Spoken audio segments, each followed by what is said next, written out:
و آخران سوال استاد، همین ما میتونیم که وقتی که مقصد شما گپ میزنید یا که از همون حدیث ها و از آیت ها یک کسی دیگر هم ما هم خیلی مقصد بفهمونیم بگیم ده رنگه که از زبان شما بگیم میشه؟ اجازه هست؟ هم خیلی یا در یکون مسئله چه خیلی مثلا حفظ میکنید و گفه برده میگوید؟ نه، وقتی که مثال میپرسند که همه چیز مثال درست است درست نیست، ما به همون گپ شما همه چیز جواب بدیم. درست است لیکن خودش باید نقل کردن در کار است. دینه برادر دیدید در پخش مستقیم چه خیلی گپی خطا گفت، یک سگه گفتم به فکرم من نادرست نقل کرد. این خیلی ممکن نیست.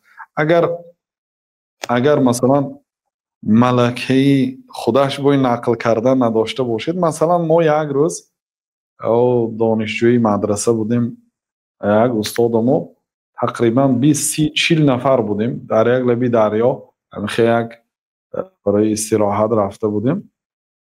بعد گفتن که حاضر من یک جمله سخن میگم به یک نفر آدم، وظیفه همین یک نفر دیگر رو فقط گوش تماشابین.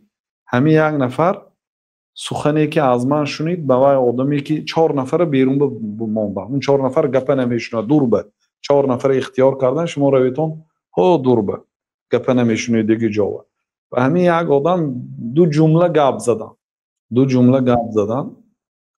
وظیفه این آدم همین گپ نچکانده و نریزانده باید به آدمی که یک نفر میبیاد در حضور همین آدم باید گوید. خب داملا گفتن این آدم گوش کرد، یک نفرش جیغ زدن آمد، این آدم که همین گپی شنیدگیشه اینجا نقل کرد، همه خنده دارد برای اون که دیگر خیلی کرده نقل کرد. خب انا که این آدمی دویوم گفتن که تو اینجا شینی، یکم آدم تمام وظیفه‌اش ادا شد شین قطار به اونجا یه آدمی دیگر اجازه. این آدمی که دویوم آدم که گپ مباشرتا آدم نشونیدی دیگر کس شنیدی آدم این به نقل کرد، همه خندی سوده است. عموما دیگر گپ گفته دادیم به این وای آدم ولی در می 5 کسان به یک گپ مطلق به دیگر گپ تبدیل یافت. سونی گفتن که الله تعالی رحمت کند محدث ها را، هر یک کلمه های گفتن که نمیدونم که پیامبر صلی الله علیه و آله کلمه تحفه گفتم یا هدیه گفتم، هر دوش سینونیم در خاطر ندارم که از هر دوی همین کلمه کدام میشه گفتم. اگر شک کند همین خیلی کره حدیثه میرساند. 1400 سال این جانب تا ما حدیث های پیامبر صلی الله علیه و سلم برای ما رسیده آمد، خیلی که از زبان پیامبر صلی الله علیه و سلم برآمد. اونایی که کمتر ویران شد وحیاش علما جدا کردن، حدیث های صحیح و حسن و ضعیف همش جدا کردن. ببینید یه آدم یک جمله گپ از شما شنیده چه خیلی که خیلی برده رسانده نمیتونه. بنابراین علما بنابراین دستور قرآن و سنت گفتن که هر آدم سوالش باید خودش دید.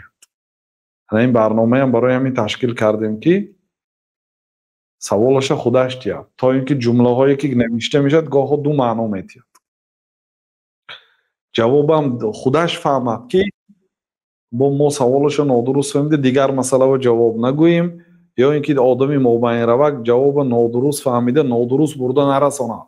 بنابراین در این مسئله احتیاط کنید. اگر کسی که همیشه هنری سخنچینی و برده رساندن نداشته باشد تدلیت کند، همین نوار خودش میفرستاند، جانش خلاص، ثواب هم میگیرد، پر رساندگی به حساب میشه.